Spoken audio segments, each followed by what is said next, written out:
Raha, I'm so happy that we're finally together at the same place. We do tend to uh, align in some locations and trips and visits, so I'm glad that we're here today in Abu Dhabi and get to chat with you in person. Obviously, we meet and chat offline, but it's always good to meet with fellows and colleagues and peers out and about. So I'm glad we're able to have this conversation. Yeah, and it's kind of a special thing actually. We're usually passing by each other somehow. So yeah. I want to start just for context for ourselves and our audience of sort of our connection. I think it's an interesting one because there's very few people that I have this occurrence with, which is we're in the same field. We're both hydrologists by education and profession, and it's this track where along our professional track up until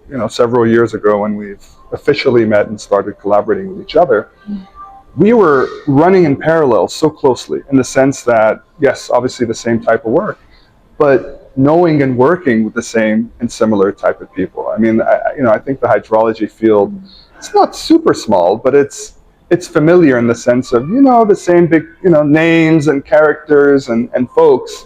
So I just find it interesting that when we finally connected and started working together, realized, oh, this person, that person, we worked on this project and that project.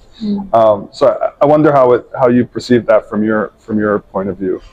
Yeah, so the first time that we met was at the it was in DC, Yeah, at the National Geographic events. Yeah. So it was the first time they were kicking off a freshwater health program, and I think you had just started at MEI. Not too long after. Very recently, that's right. We started just chatting. I think at that time I was still in DC. That's right. I wasn't at Georgetown yet. Yes. So we had a lot of things, a lot of common connections, and you're right. Yeah, it's a small community. It's large, but it's small. It's very interconnected, and it's funny that we'd never come across each other in the past. Yeah. Funny story. I don't know how I ended up at that National Geographic event. I still don't know how they found. I mean, I'm glad. Obviously, met you, and there's several other people we met at that event. But it's one of those things about being in the right place at the right time. Remind me, when you were doing your graduate studies, just give me the trajectory of sort of, you've done a lot, so we'll hopefully get to talk about that. But your academic track, where you started, and did you work with Sarushan at all? I didn't. Okay. No, just by name and reputation. I mean, of course I know him, but no, I didn't work with him actually. The reason I bring it up, and I feel like he's connected to a lot of things, and the reason I bring it up is one of those almost missed opportunities. So when I was applying for my PhD at University of Arizona, I had applied to work with him when I moved over from Michigan Tech, and it was right at that time is when he was making that transition to UC Irvine, and so I literally met him in the hallway as he was essentially leaving. But yeah, there's so many people that are, I feel like, several degrees of separation connected to him that then a lot of people are connected with him as well. But who did you work with, and sort of I asked you the question. I didn't give you a chance to answer. No, it's cool. I recently learned about your missed opportunity. I don't think it's a missed opportunity. I think it was just life is, has different trajectories, and so you recently told me that that you could have ended up, I guess, going to UCI. That would have been the assumption. If I did get there early enough and work with them, maybe if I was a year or 6 months sooner, I may have had to pack up shop and move with him to California, but it didn't happen. Yeah, and so the funny thing is, I actually lived for many years in Irvine. That's right. But did not go to UC Irvine. And no, I did my graduate work at Columbia. So I was there in engineering department. I worked with a few different people. and part of that is because I was doing interdisciplinary research. So I worked with Patricia Colligan. She was my main advisor in the civil engineering department. So we were doing, we started actually during my master's looking at green roofs and green infrastructure and coming up with ways of quantifying the hydrological benefits plus the other co-benefits of green infrastructure if implemented in mass. So we were studying like a bunch of different full-scale different types of green roofs around New York City, which was really cool because it was really introduced me to a lot of field work and lab studies and kind of really and modeling. Spoiler alert for all those things you ended up doing. A little bit of later. everything. Yeah. But then actually I became really interested in this concept of land change and its effect on the water cycle. Right. And became more and more interested as I was taking classes as well at that time to kind of the watershed scale, at the larger scale. What happens when you have deforestation and when you are advocating for reforestation efforts like we were then, like we are now, and you know how scale matters. So from the urban scale where we're implementing these patches of, you know, like introducing more green spaces, and thinking of those as an interconnected system rather than as individual contributors. But also then you scaling that up to the watershed scale and then up to kind of a regional scale. So I had a really amazing opportunity to, you asked me who else I worked with, I should say. I'll say, maybe I'll come to it. Sure. So I had this really amazing opportunity to work on a project that was funded by the government of Norway, but under the UN Environment Program in the southern part of Haiti. And there it was shortly after the earthquake. Totally different project, horrible. actually unrelated. So after the earthquake that was very, very destructive and actually changed a lot of the dynamics in the country. I was about to say, with that, I mean, obviously you had to do your scientific work, but what's happening on the ground must have just affected everything in dimensions you may not even have anticipated. Yeah, that's the nature of these things. I mean, so everything was definitely in flux. But in the part of the country where we were, where I ended up doing my research was less. I mean, it wasn't really directly affected by the earthquake, but definitely saw a lot of migration and a lot of the downstream effects, even in terms of water quality. Cholera came back after being eradicated. Actually, in Haiti, it was introduced, most likely, although there were kind of different reports of that from another location. So essentially, I had this opportunity to work on initially just a small project in Haiti, looking at the disaster risk reduction, and we were, you know, kind of there was very little data on the ground available, so we were tasked with developing a hydromet monitoring network that can help, you know, like support a number of things they were interested in. Okay, so now the question between that was great, and then between the green roof research is actually one of the outstanding questions was, what is actually the impact of this deforestation that had already happened actually in large part in across Haiti? How does that impact flood risk? That became a really interesting question to me, and one that I wanted to look at the scale of the Caribbean islands, because they're a very small scale. Yes, and quite in proximity to each other. Exactly. So they're getting exposed to the same hazards, let's say. Oftentimes you have a hurricane impacting the islands, the same hurricane, but you have very different responses between countries in terms of losses of property, people's lives, and long-term impacts to the landscape. Of course. So then I really wanted to look at that. So what happens when you have this legacy deforestation? And as you know, I found a lot of the international multilateral programs that were providing funding to Haiti at the time were pointing to the deforestation problem as both the challenge that was exacerbating the flooding, but also the solution of, well, we need to focus on reforestation. So it's like, well, at what scale? So what's the science around it? And how can we, if we're making that investment, how can we get the most of, actually ensure that it's going to reduce the risk to the community by us doing more reforestation. Yeah. And I'm sorry, I'm not even giving you a chance to ask me questions, but I can't help but ask this question in light of all that. You're doing all the science and this idea of putting in these strategies and solutions in light of earthquake just happening, in light of, I imagine, some level of civil unrest, and frankly, in some cases, lack of safety. How do you reconcile the ideal, scientific solution with that difficult reality? Yeah.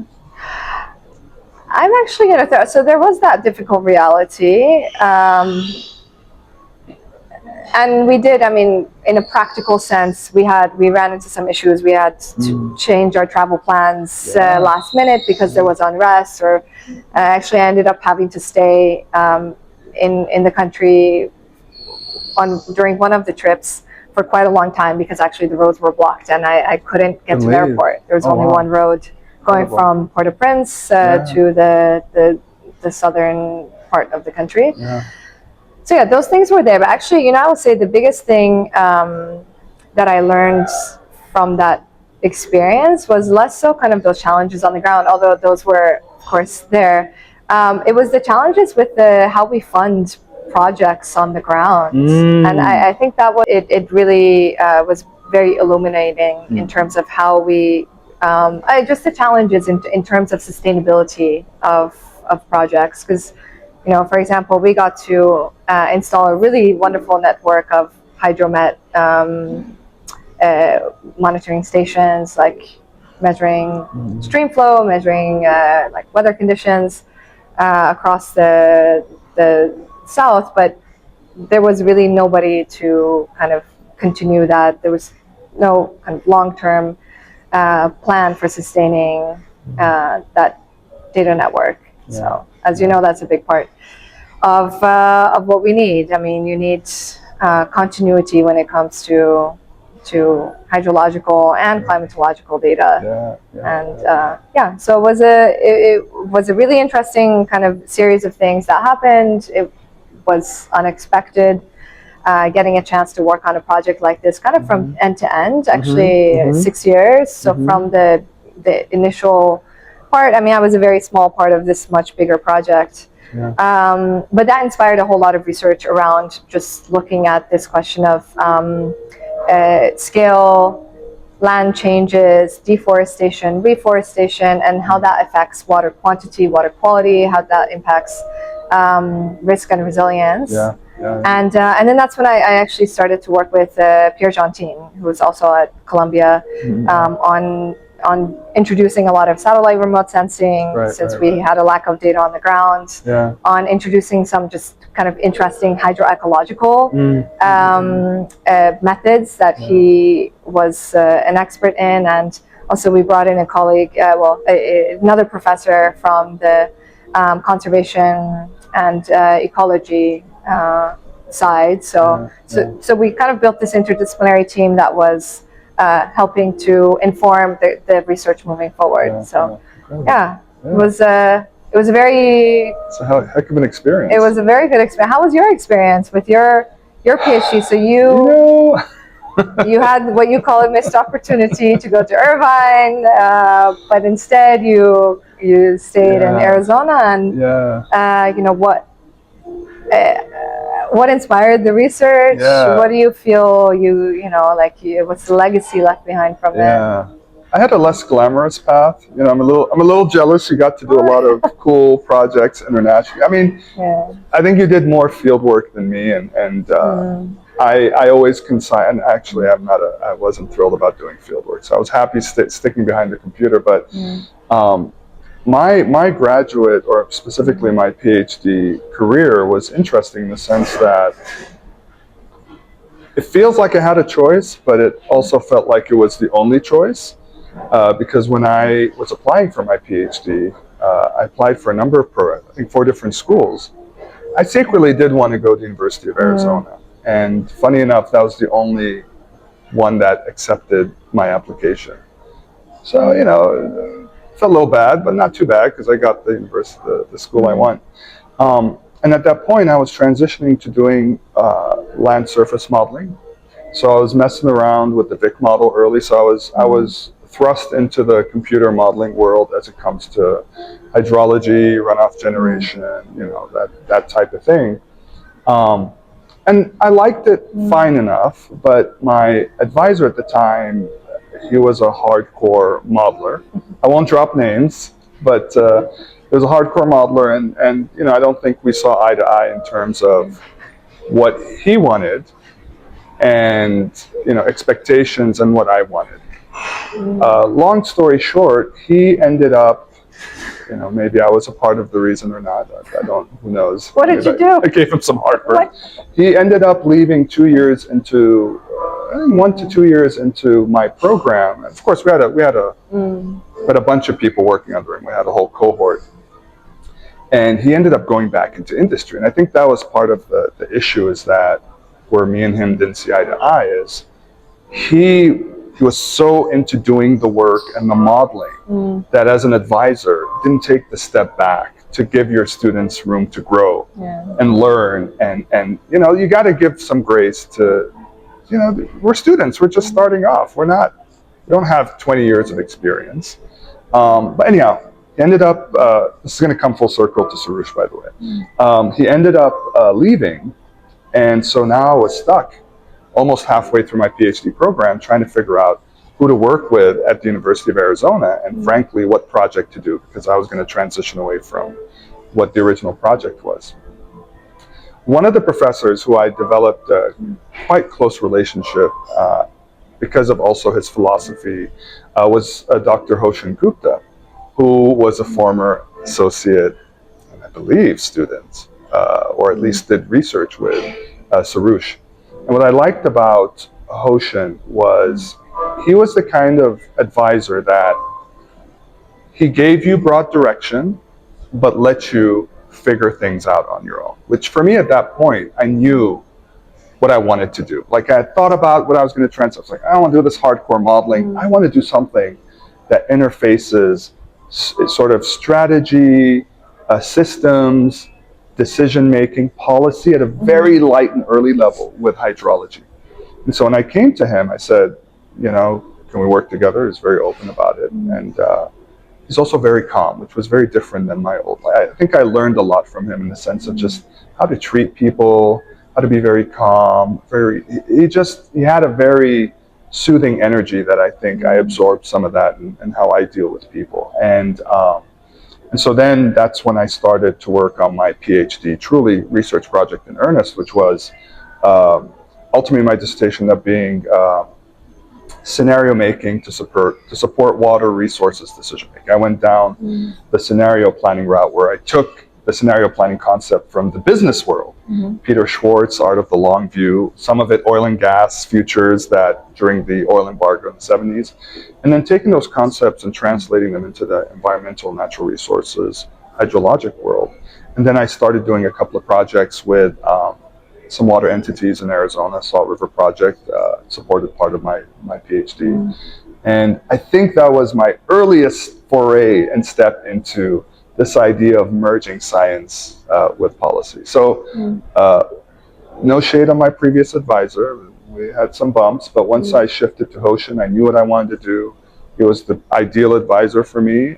It was smooth sailing until I was able to defend and get my PhD. Yeah, you're pointing to something super important. I mean, I think anyone that's gone through the process of getting the PhD or that's going through it now, there's there's a very strong human element involved. I think finding the right match, and it doesn't mean, there's a right match for everybody. Yeah. I think it's work styles, definitely the kind of support that is different between student to student, and communication styles. All of that is super important in helping a student succeed. I'd say it's kind of sad sometimes because you see actually really good people that could have done great things kind of get dissuaded from continuing to do a PhD.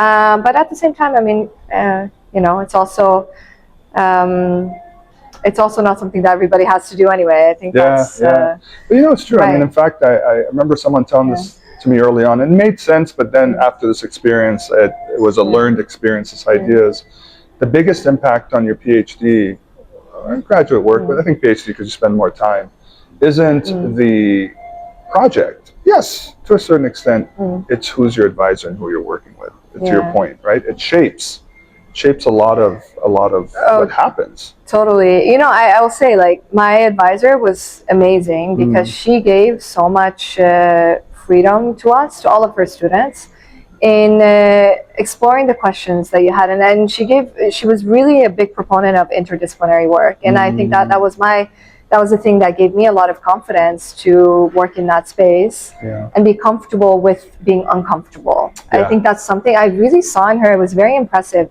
When there was a new area that was not exactly hers, she wouldn't just kind of say no, or, you know, this is or dissuade her students from exploring it.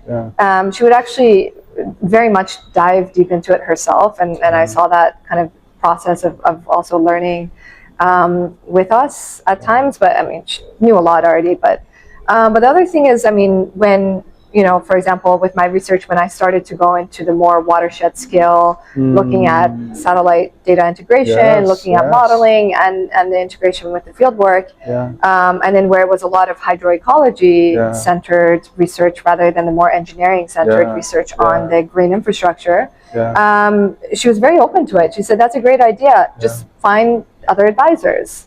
Find co-advisors. I know, that's why Who would say that now, right? That's incredible. I hope they do, honestly, because it's not only did it it made me really excited about the research and just the whole research method and paying attention to things that maybe I wouldn't have otherwise. And it really taught me to also think in that way and to give other people, you know, now, whether it looks exactly like that or not, to give other people that chance and to not just kind of say, this is you know, out of the scope of what we're comfortable with or what we know.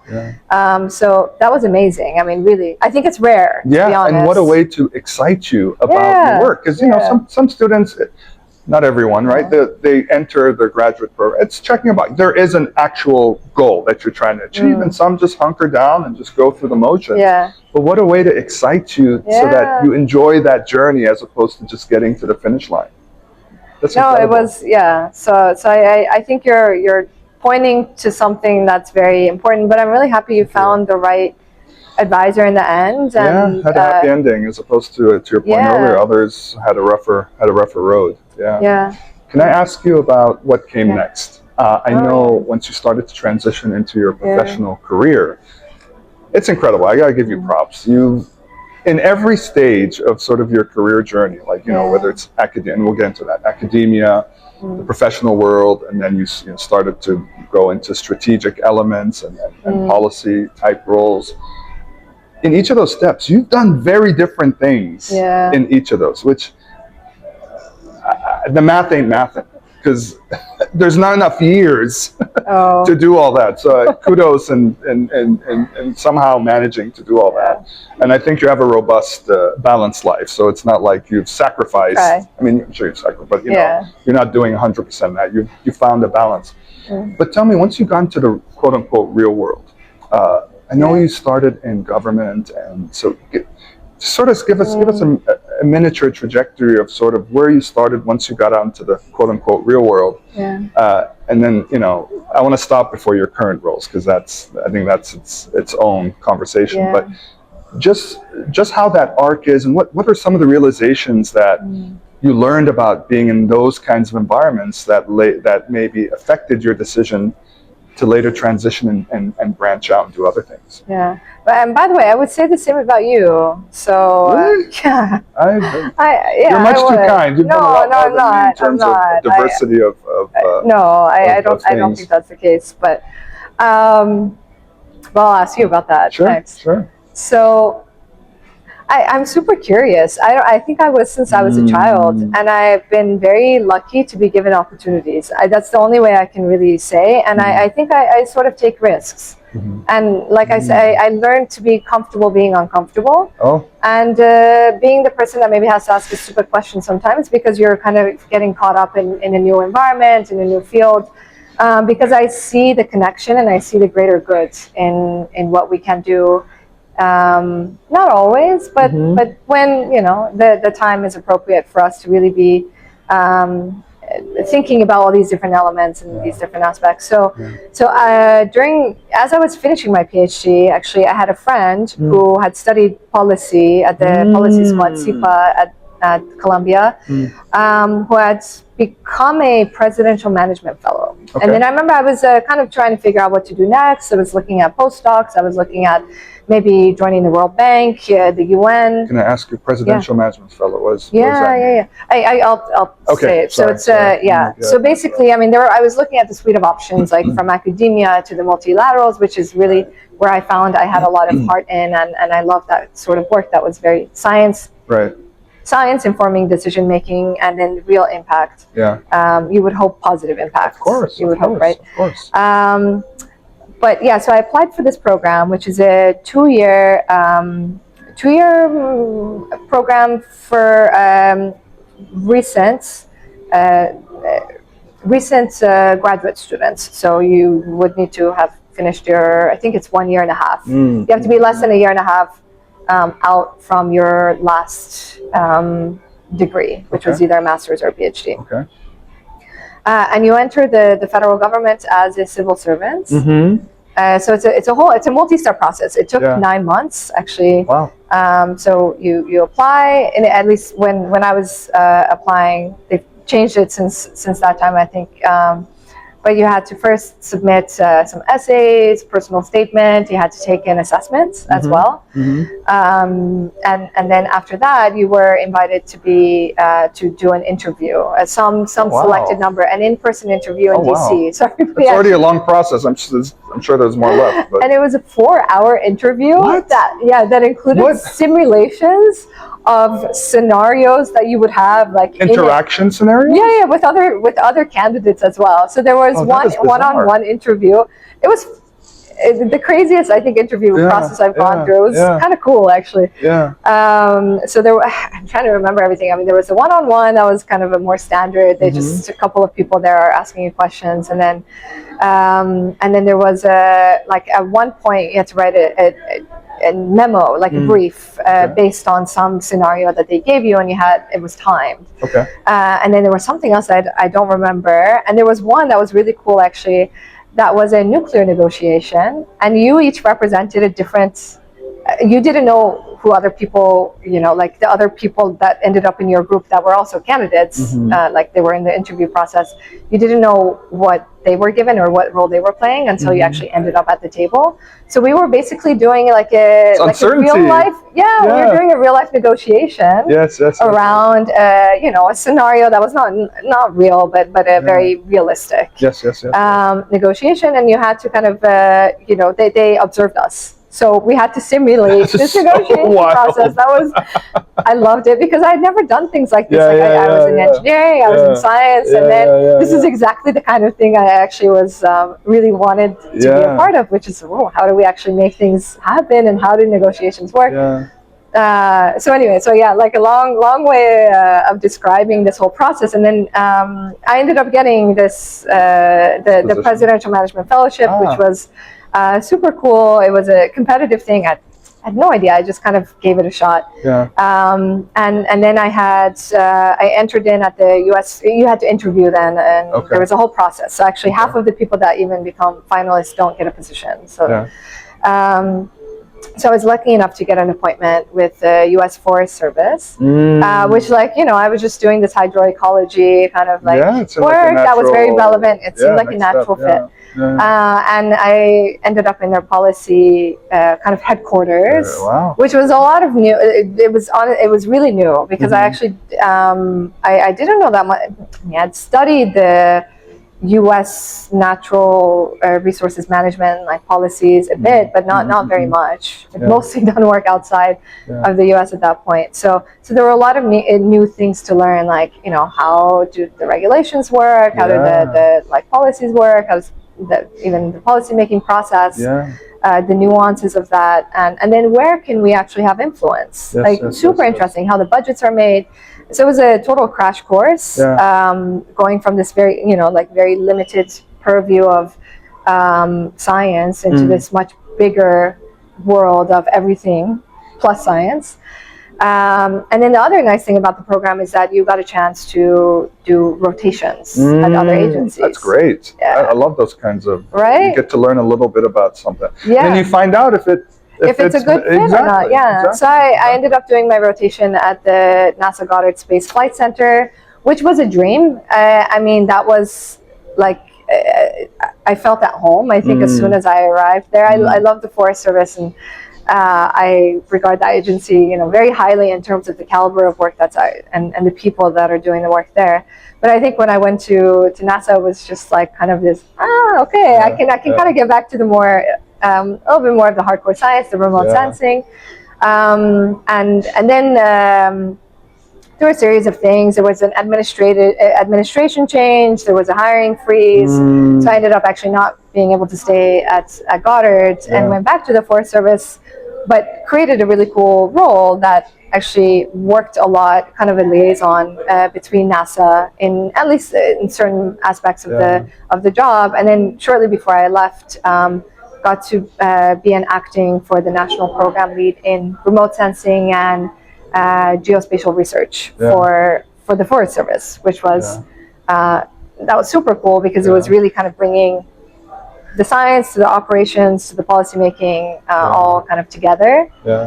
And then and also working a lot on things like wildfires, and so it was kind of going back to the disasters work that I had that I was really interested in, and I had also done. So fun fact, another connection I just realized, NASA Goddard, when I was doing my first part of my PhD with the hardcore modeling, we were, myself and my then advisor and a couple of people, we were using a model developed by the LIST model. Oh, okay. So that was the model I was primarily using. My supervisor there, Krista Peters Ladard, fantastic scientist. I know Krista.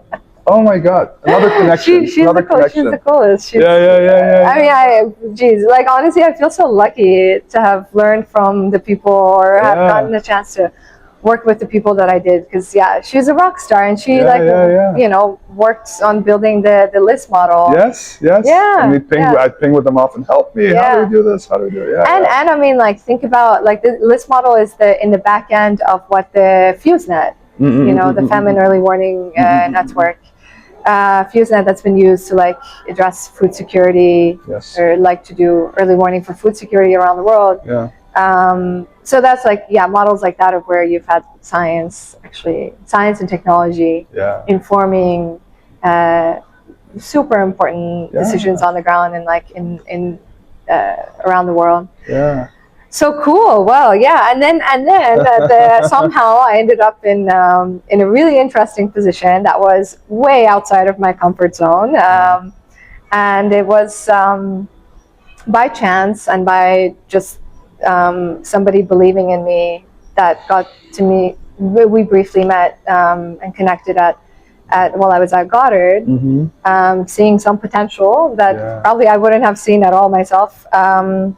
Encouraged me to apply for a position at a private aerospace company. Ball Aerospace at the time, and so I got that position, and that was to be the director of space sciences, which sounds super cool. I don't think I'll ever have a cool title like that again. I mean, chief scientist is a cool title. I'm just biased, but space science. So that was really fun. It was definitely kind of on the way other side of strategy development, thinking about business development, stakeholder engagement. So we were working with NASA, NOAA, the federal civil agencies that build and launch satellites or operate satellites, And yeah, that was really cool. I got to go to two launches for. Yeah, One of and them you was tell me I have Landsat, the which was glamour. No, amazing. you've done the glamorous stuff. But can I reflect on two things you said? Yeah. Well, I'll pick the one which is, I like what you said, which is the reality of just careers and how people progress, and this idea that someone took a chance, and maybe in their view it wasn't a chance, right? They saw something in you that you said, all this person needs is opportunity, right? And it's something I think about often in general, certainly, but when it comes to our line of work and the things that we do, that there's a lot of bright people, right? And them not being where they are or where they should be isn't a reflection on their skills and their character.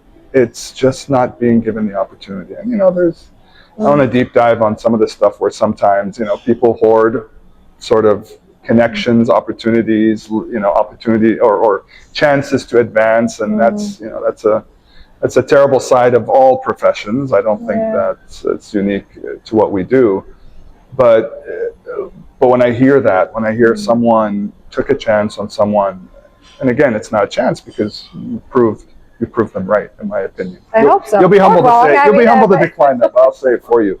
And same in my career, people have given me a chance, and it almost, I don't want to say puts a chip on your shoulder, but it gives you the motivation to say, you've given me a chance, I'm going to prove you right. It's a more positive spin of the chip on your shoulder versus someone saying you can't do that and then you want to prove them wrong, but validating someone's belief in you. And I think that we need more of that, frankly.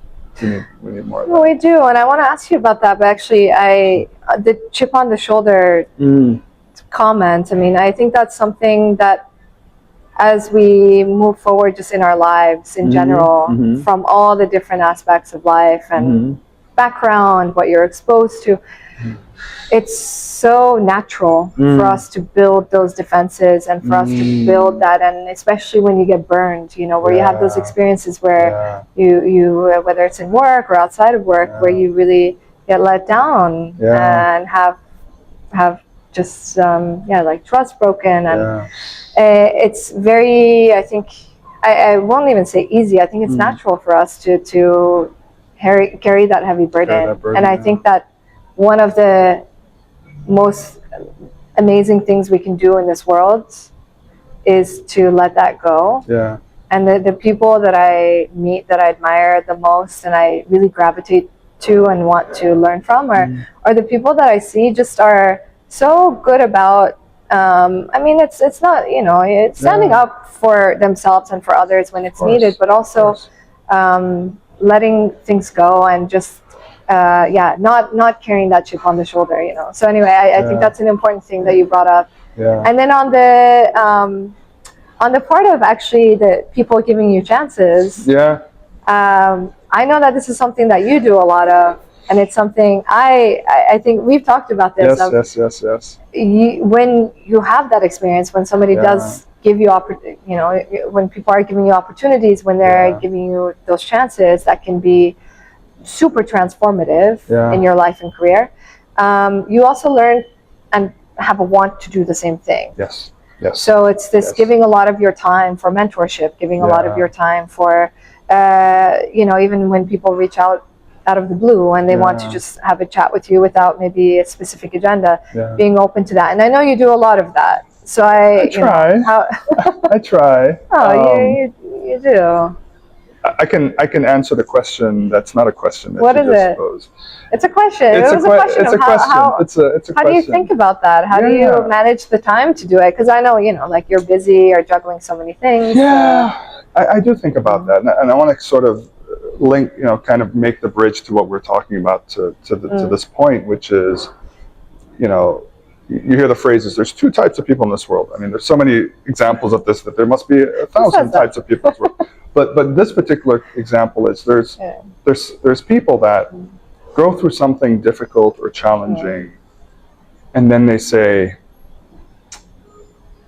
I went through that, others need to feel the pain I felt, right? Then there's the other type that say similar experience or hardship, and they go, I've been through that. I'm going to make sure nobody else has to go through that again.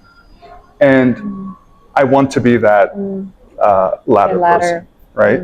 And for me, because as you said, I've had those experiences, both, right? To be frank, I've had experiences where people have actively worked against me, or you know, shut the doors in front of me, even though, in my view and others' view, felt that I deserved the opportunity, or whatever the case may be. But the inverse is also true, where others saw something in me, and at times I didn't see in myself, or things I agreed with that, yeah, I can do that, you know, and they gave me a pathway. Not necessarily, they may not necessarily be the ones to hold the opportunity, but have tried to help me to get there, right? And so for me, the way I look at it is, if there's someone there, you know, of all the people I engage with and meet, and I have the capacity to provide. Maybe I don't have the opportunity itself. Maybe I do. That's the easy one, right? Just open that door. But if I don't, and I have some way to help them get closer, and they're willing to do the work, and they have the right motivations, who am I to stand in their way? And selfishly, part of that is I see my former self in them that was in that junction where some cases people afforded the opportunity or assisted and others didn't. And, you know, at the end of the day, one of the things I have to be at peace with is my conscience, which gives me peace of mind. And for me to do something that actively works against someone else because of selfish reasons or petty reasons, I wouldn't feel right, and I'd have a hard time going to sleep. So, but the mechanical part of your question is, how do I do it? You know, it's you do as much as you can, how you can, without burning yourself out, right? There's folks that I work with that are earlier career or younger, or transitioning, maybe seasoned, but transition other careers. You know, they reach out and I say, well, I can help. I'm honest. I say, this is how I can help you, right? I'm not going to promise something that is out of my ability to do, but I'm just very honest with them. I said, this is what I can do. I don't want to set up false expectations also, but just tell them that this is what I think your issue is that you're reaching out to me for, and this is how I think I can help you.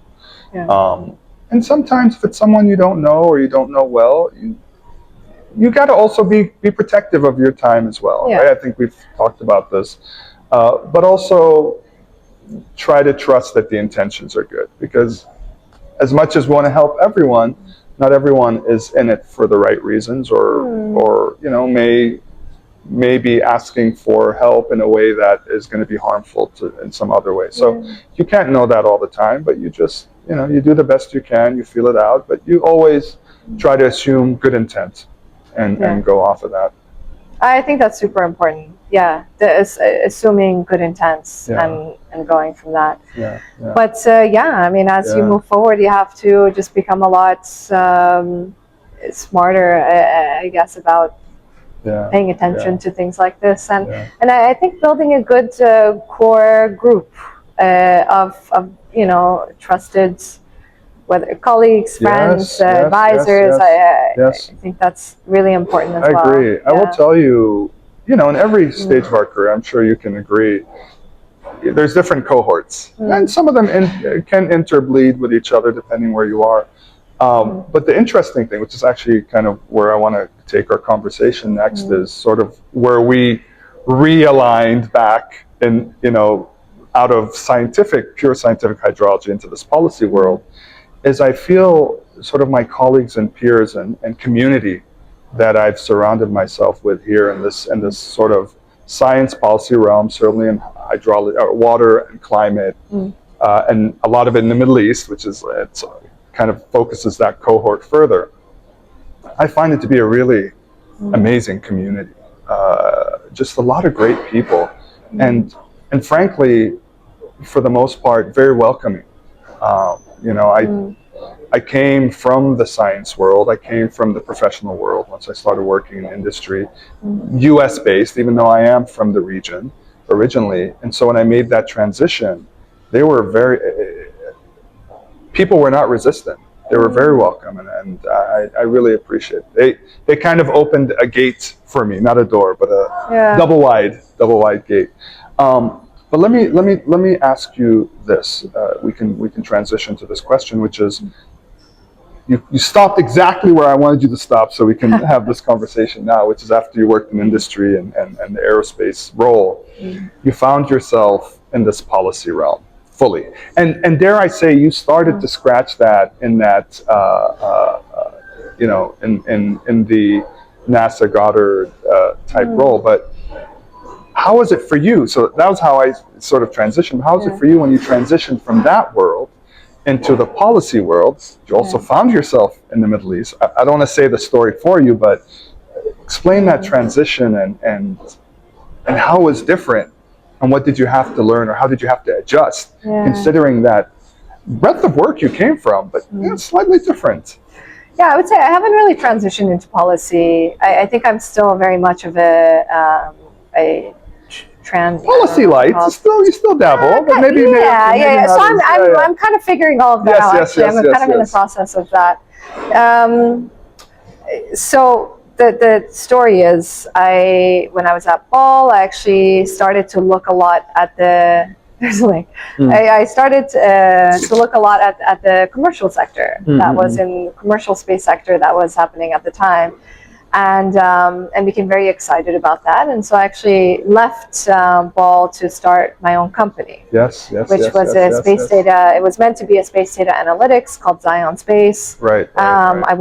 I saw this kind of gap in this. I saw certainly a lot of investment potential in this nature-based solutions space, the reconciling of carbon with water, biodiversity, and bringing those things together. So I had again another wonderful opportunity, just kind of right time, right place, right things aligning. Where Georgetown had a new environment school called the Earth Commons, and they were building out very quickly. And one of the things that they were interested in, that just started to think about, was a global kind of center, or basically building a collaboration between the Earth Commons and Georgetown University in Qatar, which is Georgetown has had a campus in Doha for over 20 years now. It's and I actually didn't know a whole lot about. I was already working with a student from Georgetown in Qatar, so I did know about the campus a bit. But yeah, so that was something that was a kind of a general, vague idea for what they were interested in doing, and another risk that I decided to take, because it was very exciting. I think the mission of what they're trying to build, of having this environment school that's not just focused on the science or the policy or technology piece, but all of those things. And I really believe in that, because I was coming from this very practical world where I realized the limits of any one of those things, and that when any given problem in the world, any global issue, whether it's water, it's energy, it's food, you need all the tools. It's not a one. It's seldom that let's say technology alone is going to solve the problem. So I was really excited by that mission. It's something I believed very strongly in, and I said, you know what, this is too good to pass up, and I'm going to see if I can manage everything. And so far so good. It's been, so basically then I came to Qatar, I came to the region, and I haven't left since. And it's been over, I think, 2 years now. It's been 2 years now, almost. Flies, No, it's been actually, August. No, it has been 2 years. It's and it's fascinating. It's a fascinating place. It's an amazing time right now. There's so much energy in this region. There's so much leadership that's really taking shape. The challenges, of course, are there. Of course. But I think what's been really exciting is that there's both a focus on meeting the domestic challenges in the countries here, but also looking broadly at the region. Yes. And looking even beyond the region, looking at kind of solving global challenges, like around water, around, again, food, energy, biodiversity, ecosystems. So it feels like a really interesting kind of like time to be here. And I mean, kind of being again between academia, private sector, public sector, and navigating those different things and seeing where we can really add value. I mean, just to underline that last comment, I find myself in the region often. To your point that there's so much challenge, but there's also so much opportunity. You're here so much that we don't even realize you don't live here. That I live the furthest I could be in Phoenix, Arizona, at still 11-hour, 10 to 11 14 hour plus hour flights crossing the Atlantic. So that's I like to think it's a testament of my commitment to the region, but a lot of jet lag and lack of sleep. Raha, I always love chatting with you. It's always great to do this in person. I think is an extra treat, and really appreciate, of course, all your efforts and what you do and our work now together. We've had evolutions of how we've worked together. Obviously MEI, but now through the Climate and Water Initiative, and I always appreciate your advice, your insight. Can I ask a question before we end? Sure. CWI, we haven't even talked. We haven't talked about CWI. We should. Can you tell me what do you hope to get from it? What's your vision? Like what is the what's the heart behind? CWI. No, it's a great question, and what a good way to end, I think, on this question. The Climate and Water Initiative was born out of everything that came before. Certainly with my experience, but also with others that came along with me on this journey, including yourself and many of our friends and colleagues, which is this idea that how can we add value in a way where we're not beholden to existing structures that come with its own plus and minuses, and sometimes a lot of minuses. Not to say that as a young and small nonprofit NGO, there's some growing pains but we're learning. But the beauty of it, and beauty of doing it this way is, selfishly, I get to sort of bring the team together that, in my view, and of course I'm biased, to me is the A team. Everyone that we have on board not only represents a different thematic area or area of expertise, or even a set of experience, but all have sort of the human element also well aligned in terms of being well intentioned, as well as the energy, the desire to advance all of these various issues when it comes to the climate, water, environment, adaptation, mitigation. We have folks that are doing energy.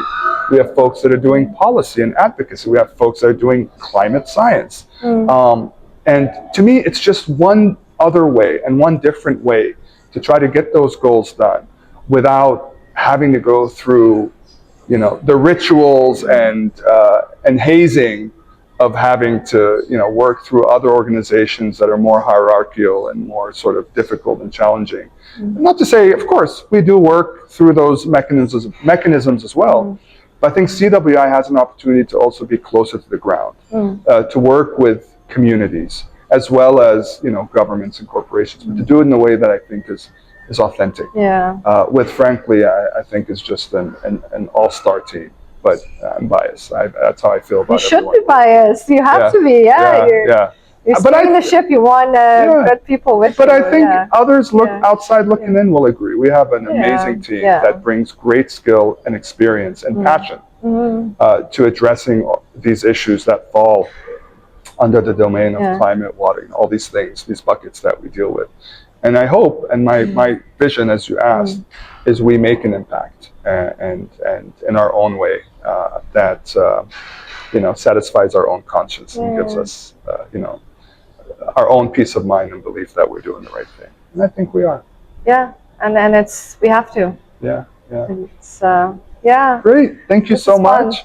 And we'll be talking more. And thank you all for tuning in. And hope you enjoy this conversation.